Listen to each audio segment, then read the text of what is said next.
ভাই একটা সিগারেট দেন। কি সিগারেট দেবো? একটা শেক। দিচ্ছি। সকাল সকালে টান নাইতে পারলি মাথা কাজ করে না।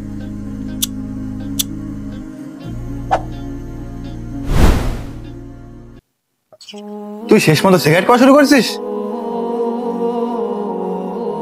হ্যাঁ, তো কি হয়েছে? তুই জানিস না সিগারেট খাওয়া হারাম? আর তুই এই হারাম জিনিস আসক্ত হয়ে গেছিস শেষমেশ।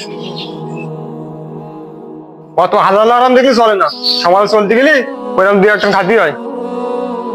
সিগারেট খাওয়া এখন ফ্যাশন। তুই কি জানিস সিগারেটে কত ক্ষতি?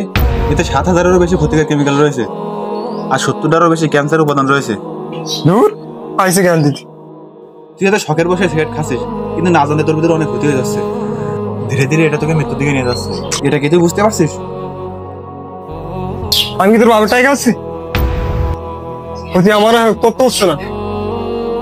তুই হয়তো আমার বাপের টাকা খাচ্ছিস না, কিন্তু তুই একদিন বুঝবি, আর যেদিন বুঝবি সেদিন তোর ফিরে আসার পথ থাকবে। তোর জ্ঞান দেশে চলে ও সিগারেট দে। যত সব। আল্লাহ তুমি এদেরকে হিদায়াত দান করো। একটি সিগারেট আপনার 11 মিনিটের আয়ু কমিয়ে দেবে।